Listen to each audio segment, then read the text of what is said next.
What is happening, you guys? Welcome back to Let's Go Win podcast, where we're here to help you be happy, healthy, wealthy, and get better every single day. The interview we're about to have, man, this guy is awesome. I was on his show. I was actually on the show previous to his last show.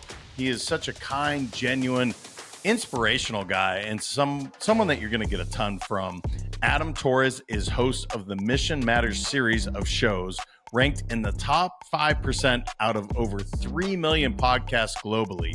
As co-founder of Mission Matters, a media, PR, branding, and book publishing agency, Adam is dedicated to amplifying the voices of entrepreneurs, entertainers, executives, and experts. An international speaker and author of multiple books on business and investing, his advice is featured regularly in major media outlets such as Forbes, Yahoo, Finance, Fox Business, and CBS, just to name a few.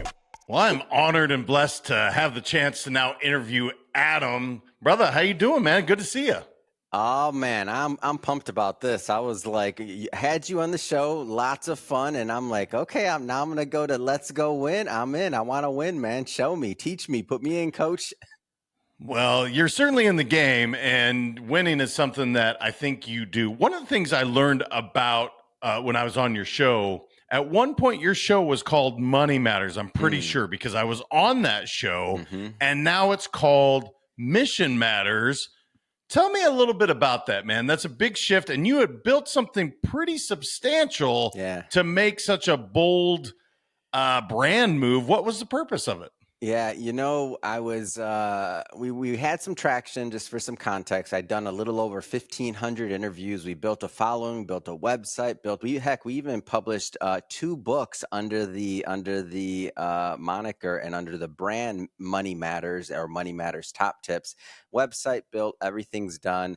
One day I'm doing an interview and talking to a guest, doing what we do, having a lot of fun. And he says, Adam, money matters, but mission matters too.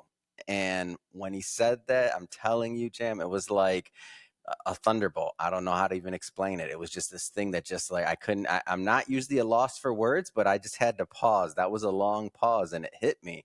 And I thought about it. Then I had a conversation with other co-founder about it. Then we forgot it, left it on the table, right? He comes back about a month later, maybe a little bit more. And he's like, hey, Adam, I got a good idea. What if we call the company Mission Matters? And I'm like, Chirac, that's a great idea. And what it came down to, so from the spiritual and just that level of it, it was like, I felt it was a calling. From the business side of things, it was, we also looked back and made a business decision from the standpoint of, we looked at the content, and it's only about 20% of the content that was actually about money. The rest was about things like entrepreneurship, things like other things in business. I mean, a lot of different content that we covered, but we were like, at the root of it all, there was really only one common denominator, and it was mission. It was mission-based individuals coming together to pursue a dream, a goal, a way to add value into the marketplace, into the world, however we want to word that. And we went back to the drawing board and we started the entire brand from scratch. This is a true story. 9 days, we launched over 30 social media channels, a brand new website, 8 different podcasts, all niched out so that they would all be mission-based, but under different niches like Mission Matters, money, business, marketing, innovation. These are all different shows so that we could highlight the missions of different, individuals, but in niches that made sense for the audience and also for them that want to reach that particular audience. And the rest is history, man. Then we started taking off. Like the brand started growing. Now we've published over 400 authors. I'm blessed to say I've done over 6,000 interviews, and I'll do another 1,500 to 2,000 interviews this year. And I'm just truly grateful that, that individuals want to come on the show to be interviewed. So I think it's amazing, and it's definitely a blessing to be able to highlight the mission of others. I love the what you said, the lightning bolt or the thunder, whatever it was that felt where you were like, yeah, man, this is the right thing to do. Yeah. Tell me about when you started, you and your co-founder, when you ever started way back when. Yeah. What was it that you were like, yep, here's our vision? And I'm sure there's been iterations, just like you changed the name. Yeah. But tell me, go back in time And let's think about when you just started Hmm. Money Matters. What were we thinking? How did you know this was your purpose and your mission? I mean, it's amazing what it's grown into, Hmm. but I want to go back. I want to know where you were at when you started this thing. Well, first off, I'll say the funniest thing ever. I was asked this yesterday at an event that I was covering, and they're like, where'd you meet your co-founder?" And I was like, "Well, I kind of swiped right on LinkedIn, so we met on LinkedIn, 8 years or 9 years ago or so. We had some common friends and commonalities. We're out in LA, and some of our networks intersected and I was originally this wasn't supposed to be a company. This wasn't supposed to be anything really. The way this came about was I was a financial advisor. I'd managed money for almost 14 years. I was in that business, and I at some point went independent. And when I went independent, the thought was I'm going to be doing that for the next 30 years. Like there's no like that's I'm going to retire. I had a great time in corporate America. I did well. I progressed. I had promotions every 2 years that I can remember. So for those that are listening that are like, leave corporate America, this or that, I'm not that guy. I worked for amazing companies, had amazing leaders that poured tremendously into me to be able to give me the skills to do hopefully what I do today. The bad stuff I won't put in them. The good stuff I will. That being said, I went independent. One of my buddies, he's like Christopher Kai. He tells me, "Adam, you got to do a book," and I'm like, "I'm not doing a book at this time." I'll be upfront and blunt. I had a little bit of chip on my shoulder when you're in finance. Since a teenager, it tends to happen. My first thought was only broke people write books. I don't want to write a book. What am I gonna do like with a book? Like it doesn't. But I didn't understand marketing. I didn't understand messaging. All I understood was investing. That was it. So I was 100% a one trick pony on that thing. So I didn't really know, and I had a chip on my shoulder, and I'm like, I'm not doing a book. He won, and I did a book, and I wrote my first book, and it was a quick little thing that it's still out there, and I just got this like I would argue a little bit more attention maybe than normally a self-published book gets, especially when it's kind of crudely put together, which I'll admittedly say it was. It was a rush job. And I just told my story. But what I realized as I did that, I would hand it out as a business card, and I just hand it out, and people resonated with the story, and I got business. And I'm like, this is interesting. This is real. Like what? So I gave away thousands of books that first year. I'm still a financial advisor. And during that time, people asked me, could I help them publish a book? And I'm like, are you crazy? What do you mean? I'm a financial advisor. I don't know. But these are smart business people that happen to be like in Beverly Hills where my office is located and all. And I'm thinking to myself, like, well, I want to manage their money, so I should probably figure this thing out. And I figured it out. I asked my co-founder, Shirag, well, now co-founder, hey, do you want to be in this book? He saw the business model. He came from media and entertainment. He built big media businesses. And he said, not only do I want to be in the book, but I want to be in this company. And I was like, what company? There's no company. We're just doing a book because I said I would. And now I'm on the hook for something I don't know how to do. So we got to figure this out. But if you're in, you're in. And then we started with a book, and then it grew from there. And now we've published, as I mentioned before, over 400 authors. We published, and we're in the actual book publishing business now. Proud to announce, I'm from Detroit, Michigan originally, and so for me, it gives great pride to say that last year we published the Bye Bye Barry autobiography. So we got to publish Barry Sanders' autobiography. So as a book publisher, one of our businesses, that's like a crowning moment for me as a kid, growing up watching him play. So I tell that long where it started from, because sometimes I feel that somebody will watch an interview or they'll hear somebody and they'll think that maybe they have it all planned or figured out, or they had this vision. The original vision was I opened my big fat mouth and told people that I would help them with this book, even though I didn't want to, because I wanted to help manage their money. And then I had to figure it out, and it grew from there. But what made us understand it was going to be a business was that there's just the demand, supply and demand. I just used my business sense, supply and demand. There was many more people that wanted to do it. It was fun. It was a great way to bring together community. It was a great way to get people together. But then and then it grew from there, really just brick by brick. Well, it sounds like, and it's interesting that you bring up Christopher Kai, because I also know him and have spent some time with him. Just like on your podcast, every time we talk, we're like, "Oh, you know that guy? I know that guy." It's Yep. like it's just It's a amazing to small me. world. It is a small world, brother, especially as you start to pour into these podcasts and other Hmm. things. But one of the things I hear from you, Adam, and what has always felt, you recognize and seize opportunities. Often I feel like this is the magic for entrepreneurs, quote unquote, where an opportunity arises and you can say yes or no, right? And you get opportunities every single day. But just being willing to say maybe, or yeah, I could look at that. It seems like that has been paramount in your professional career. You said you're from Detroit. Now you're living out in Beverly Hills and LA, Orange County, that area. So you seize opportunities. Talk to me about that, because you know a lot of entrepreneurs, those that are successful. I'm sure those that are not. But it feels like there's a common theme here. There's opportunity, and I'm going to actually act upon it, see where it goes. Oh, what do you know? Now I'm no longer a financial advisor. I'm blowing this whole Mission Matters thing up.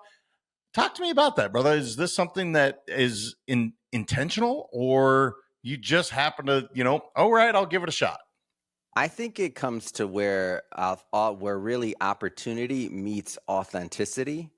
And where I say that from is I'm not really a fake it till you make it guy. Like that's just not my thing. So even going back to the first book, like when we did that first book, I let everybody know I don't know how to do this, and before I took their money to help for the promo and everything else, so I let them know I don't know how to do this when we first started, and there was still demand after that. So that was what kind of was my understanding. Like I didn't go out there and just say, "Oh, I'm a book publisher, I'm gonna do this or that." We had a deck. I didn't even have a website. I wasn't putting a dime into anything until I knew that if there was, I'm not even gonna say product market fit, because this wasn't that big of a vision and I wasn't doing that type of a research. My product market fit was, hey, does this group of guys and gals want to get together and be in a book together, like that, and understanding that the person that's going to put it together has never done this before. It's their first time, and they're not going to get everything right. That was the first book. Our first podcast client. So one of the other things we're known for is producing and distributing shows. Our first podcast client, it was very like an interview just like this, and they're like, "Man, I always wanted to launch a podcast. Can you help us?" I'm like, "No, we don't do that. We're a book publisher. What are you talking about?" Then more and more people started asking, and the first group of clients I brought on, I said, "Hey, we've done this for our shows. I don't know what I can do for you, but if you wanna take a chance, okay, you asked for it, but I'm just letting you know we don't have our processes, everything else." And they're like, "Yeah, Adam, no, we're in. Like we've seen the experience you have. We know there's going to be some hiccups, and that's fine. And you'll get better, and the team will get better, and we're in it with you." And some of those initial clients are still with us years later. So, and that's what I like to think of it. It's when opportunity meets authenticity. When we launched a podcast network last year or 2 years ago, and we're just getting out of a 2-year beta, and the 2 years was that I know that I could grow shows for us internally because we done it for ourselves, but could I start, or could my team, could we have a network where we sign talent, produce and distribute their content? It took us 2 years before. And so that initial group of people, we let them know, hey, we don't know how to do this. We're just starting. And I'm proud to announce that this year in September, we'll be launching our very first PodCon. So the Mission Matters PodCon, the first annual, where we'll be bringing together the podcasting community, including our network, to provide a large platform for people to promote their shows. But we didn't know how to do that. And I've just, every step of the way, I feel like if you're authentic with what you're talking to, and you're talking, especially if your niche is business people, the first thing that a business person, you tell him, hey, we don't know how to do this, but we're trying. And if you know, and if you're in, we're going to try and do the best we can can for you. When I was a financial advisor just starting out, come on, you're a 20-some-year-old and you're going to start talking to people in their 60s and 70s about how they should live their retirement. As I look back, it's ridiculous to even think that. But my first clients and some of my biggest clients, I was like, hey, yeah, I'm new. I'm brand new. This, that. And for whatever reasons, they made the choice and took the chance to go with me. So that authenticity part, that's what I want to stress there. And I think then you'll know, like, if the market's coming back. Just because somebody else could do it doesn't mean you can do it. Your buddy launched it or did this or that doesn't mean that people are going to buy that exact same product from you. So, and vice versa. They may buy something, like somebody may look at our model and be like, oh, I want to do a co-author book. This looks easy. Great. Go for it. It's not, and I don't mean it in a bad way. I just mean if you have a group of people that are willing to buy from you, do it. If not, then just understand that it's not about trying to replicate. Like maybe that was just a lucky moment in time that we hit. I don't know. I'm not claiming I had, again, that type of vision. I'm not that. I don't hold myself out there as that type of expert. There was no addressing the market size and the, like, that was not happening. This was a group of people coming together for a project. Well, what I love to hear about, and especially in financial advising, like you said, you're a young kid, you're out there, and it's like, if you're sitting there saying, they ask a question, you know all of it, it's going to go poorly. Yeah. But when you're truly vulnerable and you're like, look, here's my stuff all on the table. I don't know what the heck I'm doing. Here's what I'm buying is trust. And that's what I'm hearing is people buy the fact that Adam's being honest with me. I trust Adam, therefore I can follow it, rather than Adam has all the answers. And that's one of the things I see leaders make mistakes all the time. You don't have all the answers, and that's okay. The other thing that was popping up as you're talking, Adam, is imposter syndrome, because it's clearly, it happens to all of us at some point. The first time you write a book, the first time you do a podcast, the first time you start a podcasting agency, when those feelings come up, brother, and it sounds like, again, you're just authentically put myself out there. I don't know what the hell I'm doing, but I'm going to give it my all. How do you overcome that imposter syndrome, or how do you take action so that you've done these things? Because again, I guess this is kind of the theme of what I'm seeing here is some really good advice for entrepreneurs and business owners taking action, knowing that imposter syndrome happens, being vulnerable. These are some key things that you're bringing up. How do you overcome when that imposter syndrome thing hits so that you don't stop acting and you keep proceeding forward?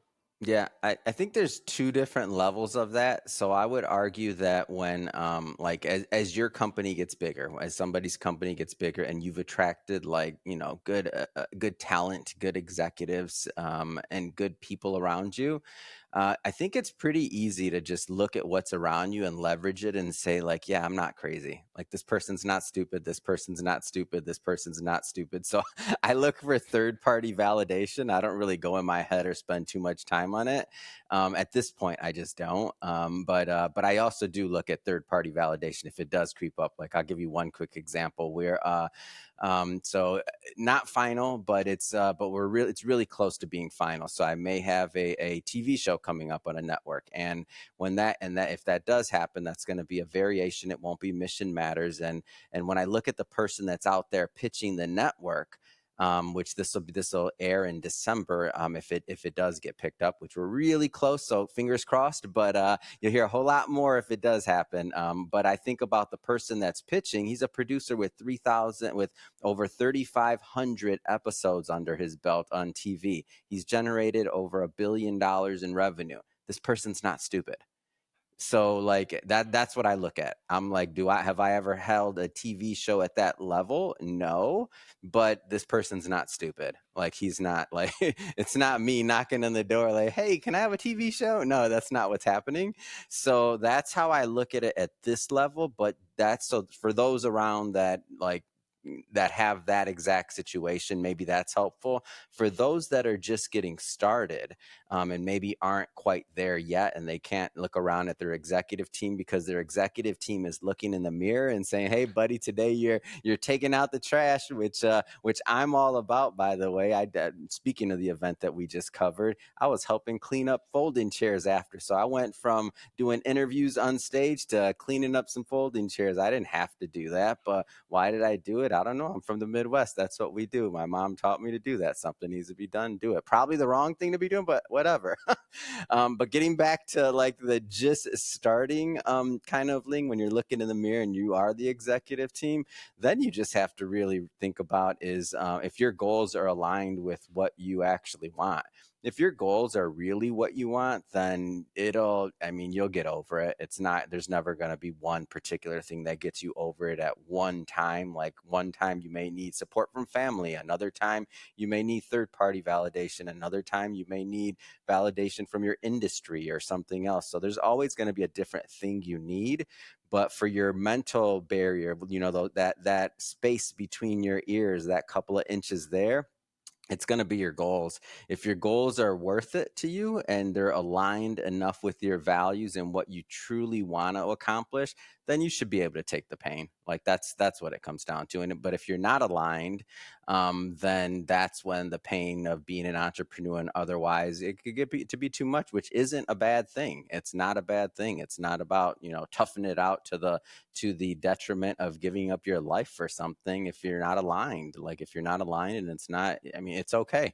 It's okay. Like many of the successful entrepreneurs out there that don't get enough credit and enough of a platform have failed many times and before they succeeded.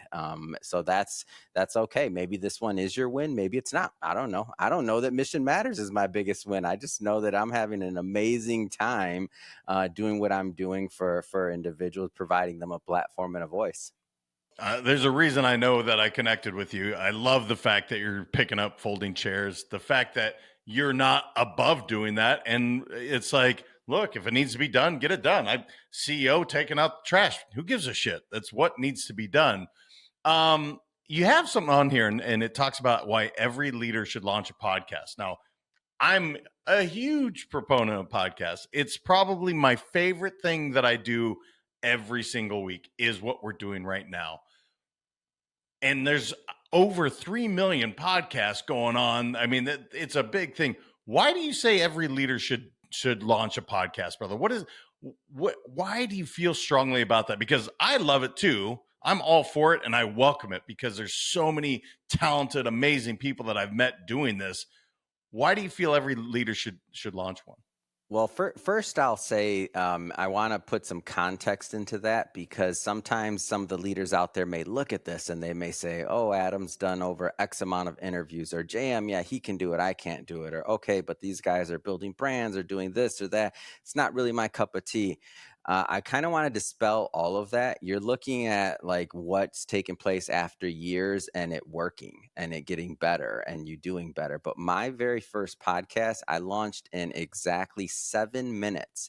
And how did I do that? I logged onto a website. I basically started it. Don't even know if I didn't start it right, by the way. I started it. I just put it out there. And the first person that I even interviewed, which the interview's probably out there somewhere still, is my the other co-founder here, Shirag Sagar.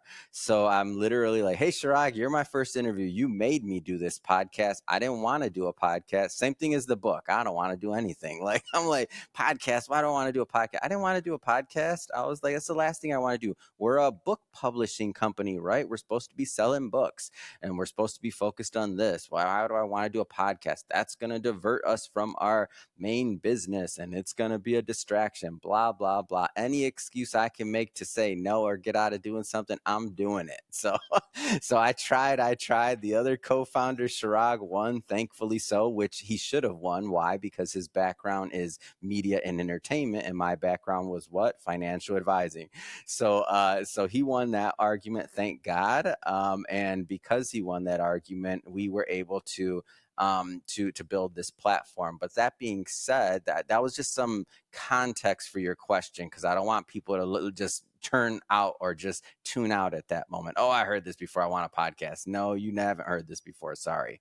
That being said, when I look at, and I'm not going to take the creative side. If this is, you want to listen to somebody from the creative, like how this, that's, you're not going to get that bit of answer from me. There's plenty of other people that'll give you that answer. That's not the one that matters for this particular question to me. What matters is it's the easiest thing you can do. It's the thing that you can stay consistent with. So you may be great at writing. Okay, well, how long does it take you to get that, to sit down and have your quiet space and your coffee and have your kids out of the way? Or you waking up at the ungodly hour, or maybe it is actually godly hour of 4 a.m., which I'm not waking up at, because now all of a sudden you have to rearrange your whole life because you want to write this blog or you want to do this thing that's going to be your word as CEO or leader or founder of your company, and you want to have this beautiful message. But then life gets in the way. And then you said you were going to do a blog at once a week, or you said you were going to do XYZ social media post once a week or once a month or whatever else. And then hopefully your company grows. And then what happens when your company grows? Now you have a media team around you, and now they're producing the social media content. But guess what? It's not you anymore. It's not your voice. It doesn't matter how well your team knows you. I don't care if it's your brother and your sister. It's still not your voice. The only way to get your voice out to your audience and to your, even, I don't care what size of company, huge companies like Charles Schwab have shows and all these other shows. I mean, there's a bunch of examples. There are even internal podcasts where you do a podcast just for your employees if you're that big of a company, you don't want it to be public. So there's variations of podcasts. So when I say this, I'm not making a broad sweeping judgment. I'm telling you, this is the easiest thing that you can possibly do to reach one to many. Everybody that considers themselves, I would believe, a leader in the business space has to give some type of presentation in front of an audience, whether it's their boardroom, whether it's their board, whether it's their employees, it doesn't matter. It's the same thing. You're on the phone all day anyway. You're on a Zoom all day anyway. And I'll throw this one out to you one level deeper, JM. That's kind of crazy. This is the first time in history where you can make an argument that people with podcasts or in this type of business, and we'll call it the entertainment business, are never going to stop. I can easily see that I'm going to be 100. If I, my grandparents lived, they're mid 90s. So if I'm blessed to have their genes and I'll be doing this when I'm 100, what is the likelihood, because of the moment in time that we're at, that I won't do at least, or want to do at least, one video call per week, like for the rest of my life? Like, it's very unlikely. And the bigger your podcast grows, the more cool opportunities you have and the more cool people you can talk to. So what are the chances? I can't jam a quick story. That event that I just did, you know who was on the panel and who I was interviewing? The former CEO of Reebok and Lululemon, Bob Mears. Come on, we're hanging out. The partner from Charlie Hanna from Marcy Venture Partners. That's Jay-Z's VC, for anybody who doesn't know that. And then another gentleman named Alan Finkelstein, who he's hundreds of millions of dollars he's generated. At what point in my life, I mean, Bob Mears took Reebok from $15 million to over 15 years, from $15 million to over $3.5 billion. He took Lululemon, make them into a $1 billion company. He's now working on another company called Better for All. And this company is where he's reinventing the disposable cup. He's going after Solo Cup in a hard way because the one-use plastic disposable market is killing our environment. At what point in my life am I not going to want to have cool conversations like that? So that's why you start a podcast. Without that, what am I going to say? It doesn't matter what business I'm in. Why? What is the exchange? What is the value? What is the reason? So why would I have a podcast? Because it opens up the world to you. No, it's so true. And I love that you gave the context to say, look, I didn't want to do this. This wasn't my purpose. This wasn't my mission. Financial advisor, right? So when people listen to this, I like to always go back to that. I'm your neighborhood financial advisor, period. That's why I wore this red, white shirt and red tie for you, Jan, so I could get into ACT. Well, you look sharp. But no, I love that you brought us back. And it's like, I didn't want to do this. This wasn't my mission. I'll use that word very clearly because yeah. And it's so funny how often what we need most, or what is really our calling, sometimes I don't know if it's the ego. I don't know if we don't have the vision. I don't know what it is. And it's one of the things you talk about, overcoming mental barriers in content creation or creating content. One of the biggest, most challenging things I've had to encounter for anybody that's trying to do content is letting the ego go. And what I mean by that is, look, I have fought tooth and nail videos to the name of my company to, I mean, just you think of it. And oftentimes it was the thing that I was resisting the most that is what exactly I needed to do. So that's point one. Point two that I hope everybody hears. Adam, you said how many interviews are you going to do this year? And I don't recommend that for anybody. When I say this, I highly don't. This is what I do for a living. There's an entire company around us. Like, for anybody that listens to this, most podcasts don't get over 20 or 21 in the entire existence. Like, I'll give you one quick one to give you an example. I'm mentoring my buddy Z's podcast. I'll give him a shout out. Everybody go check it out. He's a youngin. He's a teenager. I think he's 15 now, or just turning 15. And I've known his dad for a long time, so we're good friends. And I watched him grow up. And he calls me, and he's like, and he's getting his, ideas in his podcast. All his buddies at school listen to his podcast, and he's getting in his head about the creative side, just like you're talking about. And this. Just a 15-year-old, actually, when he started, might have been 13-year-old kid is talking about the vision for his show and how he wants to add this and do this and that. And I'm like, Z, how many episodes have you done yet? And I said, yeah, take all of that away. I said, stop listening to your content, number one, and I'll tell you where I got this advice from. An old writer in Hollywood. He was an amazing writer. He wrote for things like Hill Street Blues and all these like crazy shows on TV. And one day I had a meeting with him, and this is really early on, and he gave me the best advice. And the advice was this. He's like, Adam, why are you judging your work now? And I'm like, what do you mean? And he's like, well, in a month, are you going to be better than you are right now? And I'm like, yeah. He said, what about in 6 months? I said, yeah. He said, what about in a year? He said, yeah. What about in 3 years? He said, yeah. So why are you going to judge like year 3, 4, 5, 6, 10, 20 year Adam based off the work you have right now? Just keep on recording. So that's what I pass on to Z. And now Z, just so you know, he's a champ. And again, I don't get intimidated by his numbers, anybody out here. But I said, because he's a kid. He doesn't have a job, right? So he's not working. He doesn't have other pressures. But my goal for him this year was, or that I came up to him with him. So it wasn't me imposing, but I said, I feel like 100's a nice round number. How do you feel about hitting 100 episodes this year? And he's like, yeah, I think I can do that. And I'm like, all right. So I call him, and I do spot checks. Hey, Z, what's the numbers? He's like, last time I checked in with him, he's like, man, I got 45 interviews done. I got 5 more in the can. I got 3 more scheduled. I'm like, man, I hope he doesn't ask me how many I got coming up, because I don't know my numbers as good as him. so not, to answer your question, I've done over 6,000. I'll do 1,500 to 2,000 this year, but this is what I do for a living. It's different. Did I start out that way? No. And by the way, was this the plan? No. The reason this happened was not because I thought it was a good idea. It was just because I felt bad telling people no. Is the financial advisor mentality. I'm like, all these amazing business leaders who I'd love to do business with, who have these amazing stories, want to come on the show. So, and I was like, what do I do? So I just kept recording them. And at some point it got ridiculous. And it was to the point where I had like 70 episodes to release, and we were only releasing like 1 a week. And then it became 1 a day, but they pile up, and we had like 70 to release. And my team's like, I don't know, Adam, if you bring anybody else on the show, what are you going to do? Tell them, yeah, their episode's going to be live in a year. Like they're going to be mad. Nobody's going to care. It's going to do the opposite of what we're trying to accomplish here in elevating stories for people. And I was like, you know what? Release them all. They're like, what? What do you mean? I said, release them all. And they're like, when? I said, today, just release them all. So we released something like, it was 70, 75 interviews, and the craziest thing in a day. And then we just started releasing them on the schedule of as soon as they're out, they're released. And the crazy thing happened, our per episode download actually went up, which shocked me.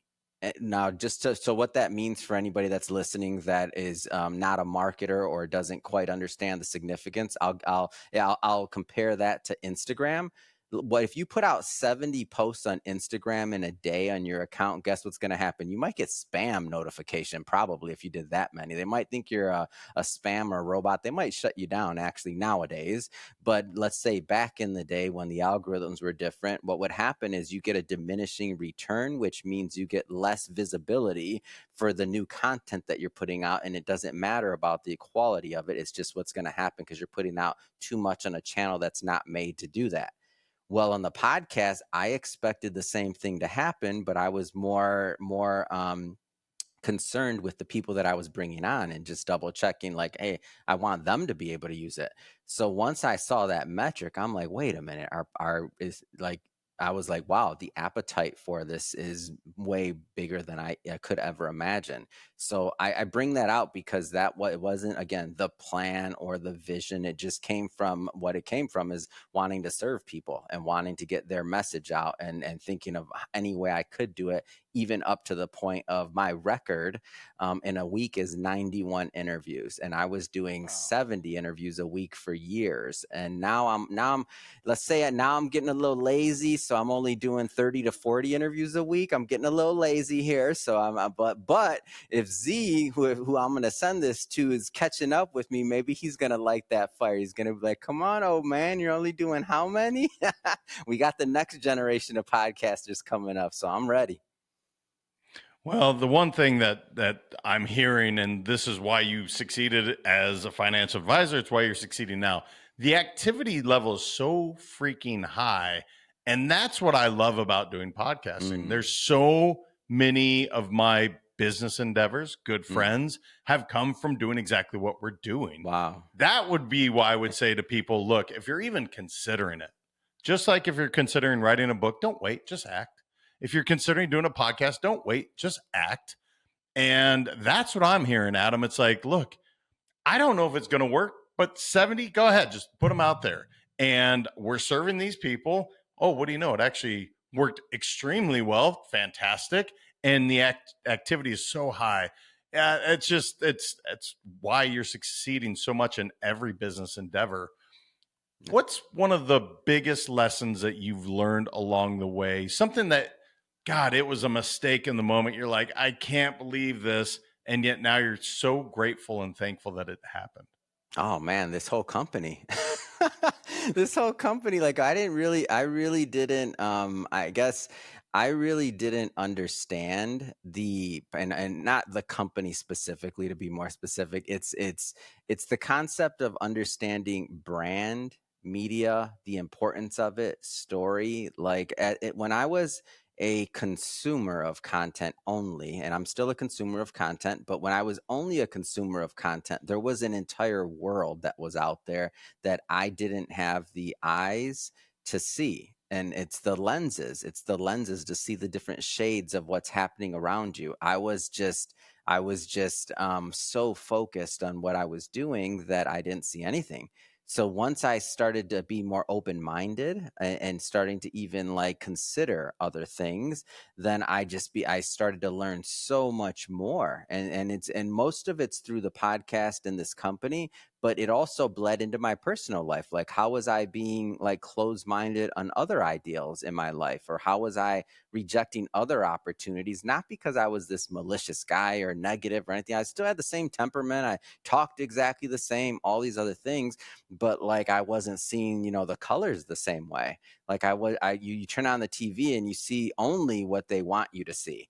You didn't see like the production side. You didn't see like what went into the decision. But the more you allow yourself to be a part of it, and for those of you that do choose to launch a show, write a book, just become a part of creating something and putting yourself out there, then now you have the law of reciprocity. Like the universe is going to give you something back. May not be money, maybe some experiences. It may be some other things that are much more valuable than money. It may be a lot of things, and I'm not going to insert what matters to you there. but it was just being open-minded. So I'm so grateful that that I was able to have this experience so that I could see the world differently. Like that's and I'm glad that that happened at a certain age, because you know, many people may go to, you know, they may not see that till they're already in retirement or past retirement, or some people may never have that privilege. The three values of Let's Go Win are happy, healthy, wealthy. I'm going to throw three pretty quick questions Yep. at you, brother. The first one is, what makes you most happy than anything else in the world? What Yep. really puts that smile on your face then and lights you up? When you get to see somebody else get credit for their work, and you get to see that smile on their face. Like, for example, the first time you see an author in a book signing, and they're and somebody asks them for their autograph, and you're just like, I still remember the first time I seen that. It was like, you see this like seasoned business person, and you see them all of a sudden like a little kid, like, they want my autograph, like what, like it's a thing. It's a thing. So, and that's just one example, but to see somebody get credit for their work, and it doesn't have to be a book, a podcast, something else, but to see somebody else succeed, like watching like documentaries or other things, when you see somebody winning a championship or something else like that, and you're like, man, that person, the Olympics coming up, right? Like, you see whoever wins that, and to think about the story behind, like how many hours went into that millisecond in order to win, like that's exciting to me, man. Just to witness it. Like, doesn't have to be me, Yeah, just to witness it. love that answer. Love it. The best health piece of advice you've ever received? Measure, just period, measure, just like business. It translates your body, like measure. So if you're not measuring it, and you're then at some point it's probably going to get away from you. When it doesn't have to be weight, whatever your metric is, whatever your goals are, measure it, because like that creep can come up to you, whether it's adding an extra pound or two, if that's your thing. By the way, I'm not saying weight has to be the thing. I'm just using it as an easy example. But you know, you add an extra pound or two, you're not really paying attention to the scale. Before you know it, we all know that have been entrepreneurs for a while. We all know that that complacency part of like our diet, sometimes it's like, because we put the business first, right? Then all of a sudden you add 2 pounds a year of not muscle, we'll say it's love, like whatever it is that's being added, and then before you know it, 10 years go by and you're up 20 pounds. It doesn't have to be that way if you're measuring, because it's really hard to get that 20 pounds off that took 10 years to put on. That ain't happening quickly, and that will affect everything if you go too far down that road. Yeah, don't be afraid to measure. I love that. And what does the word wealthy mean to you, Adam? You get to do what you want to do. You wake up and you get to do what you want to do. That's it, really. Like my dad was a small business owner, and he never, like, he was, his goal was never even wealth. Actually, I now that I look back, I didn't really understand. He never wanted to scale. He never wanted. He was a craftsman. He painted cars, so like high end paint jobs, things like that. He was just a craftsman. He liked to paint cars. He loved to see that beautiful car when it was done, and take something and make it better. But he got to wake up and, for the most part, do what he wanted to do. And to me, he never achieved or wanted to achieve financial wealth that I knew of, at least. But it's like waking up and getting to do what you want to do, like having that freedom. That's wealth to me. I love that. That's my favorite word, the favorite F word I have. And some would argue it's the other one, but I'm telling you, freedom is my favorite F word. Oh yeah. What what didn't I know enough to ask you, brother? I'm sure you're a wealth of knowledge. You're an interesting guy. You're a humble guy. So pulling out, stories about Adam specifically, they're not always easy. What didn't I know enough to ask you, brother, that you want to make sure to share with the audience as we start to wrap up? There was something that you said earlier that I just wanted to bring out. So you're right. There's 3 million podcasts out there, and I have this conversation often. And so this is, if you're listening to this out there and you're like, all right, we're still talking about podcasts, this is your inside track right now. Like, lean into this one, because you're getting this from a media executive that spends 100% of his time really outside of his personal life in media and business. Podcasts are just beginning. We're in like year 2 of YouTube. Like, so think about if you knew what YouTube was going to be. And I like to use the YouTube example because there's over 150 million YouTube channels out there, right? There's only 3 million podcasts. So if you're out there thinking about like, oh, well, there's too many financial advisor podcasts, or there's too many this or that, there's none. Zero exists. You could wipe the entire slate of every podcast that's out there right now and start over like from scratch with zero, and we would still be in the same place in terms of the reach that it's going to do. There will be 100 million podcasts one day, whether it's in 10 years, whether it's in 20 years, whether it's in 30 years, there will be over 100 million podcasts. And when there are over 100 million podcasts, those that choose to get on this wave now, and I mean, what does it take? Do an hour of your time, couple hours a month. Those that choose to do it now, this is going to be one of the biggest opportunities that you will have in media and for building a platform, not just in our lifetime, but I believe in many, because video is going to be videos, YouTube, that's happening. Over 150 million YouTube channels, that's going to continue happening. This is like radio back in the day, except you don't have to pay for a radio tower. So think about it that way. And so you're on the inside. Like anybody that says it's crowded, it's got space, this, that's an uninformed opinion, period. The amount of money and the amount of attribution, the ad technology, all the other things that are coming to this space, they haven't even really begun. Like streaming, all these other things, that's a big deal. And if you have huge production and if you're in that business, great, but there's no other opportunity that the novice can take advantage of, or that the solopreneur or even the small business owner can take advantage of, that they can actually build an audience and monetize in actual advertising over time down the line. It's not going to happen immediately. There's nothing else like it. And the best part about it is that your effort doesn't increase. If you want to do an episode a week and that's going to take you an hour every week, in 10 years, if you have a huge show, you can still do an episode a week and still only spend that hour. So when you think about that amount of effort and time and money that you put into it versus what you get back long term, outside of even just the network and all some of the soft values that we talked about, I'm giving you insider knowledge on actual market trends right now. And when you think about it that way, again, we're in year 2 of YouTube. And with that, in year 2 of YouTube, you know what that looked like? You couldn't upload a video more than 10 minutes. It was a clunky platform. Nobody knew what it was. Nobody even knew why you should upload a video to it. So that was year 2 of YouTube. So for anybody listening, we're in year 2 of YouTube when it comes to podcasting. There'll be 100 million podcasts out there one day. When there are, you are going to be kicking yourself that you didn't start one when there was only 3 million podcasts. And I don't mean you have to go through a company like ours or anybody else. My first one was 10 minutes. It took me 7 minutes. It took me. Just start. Like, don't sleep on this. You're hearing this message for a reason. Like you're going to be kicking yourself if you don't start and you look back and you're like, damn it. Who's that guy with that red tie that told me I should start one and I didn't do it. And it's another thing that passed me by, because this one ain't coming back.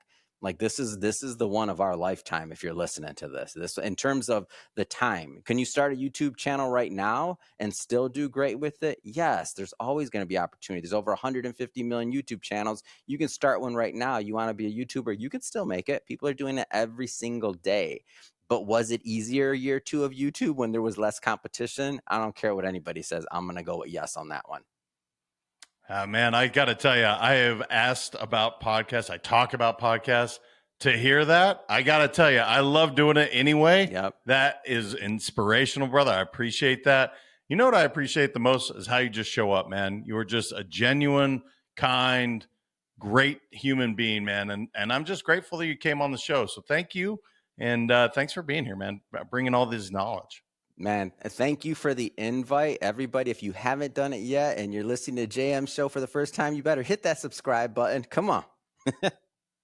See, call to action, man. Action. That is Adam Action Torres. I think that's literally your middle name, at least for me. I'm in. I love it. Well, guys, absolutely go share this with someone. I mean, there's so many great nuggets. We were talking about podcasts, but he told you literally how to succeed in business. Whether he meant to or he didn't, he just did. That's what he does. He brings this. So make sure to share this with someone. Subscribe. Let's keep growing the show. And until next time, remember your mindset matters. I appreciate y'all. We'll talk soon.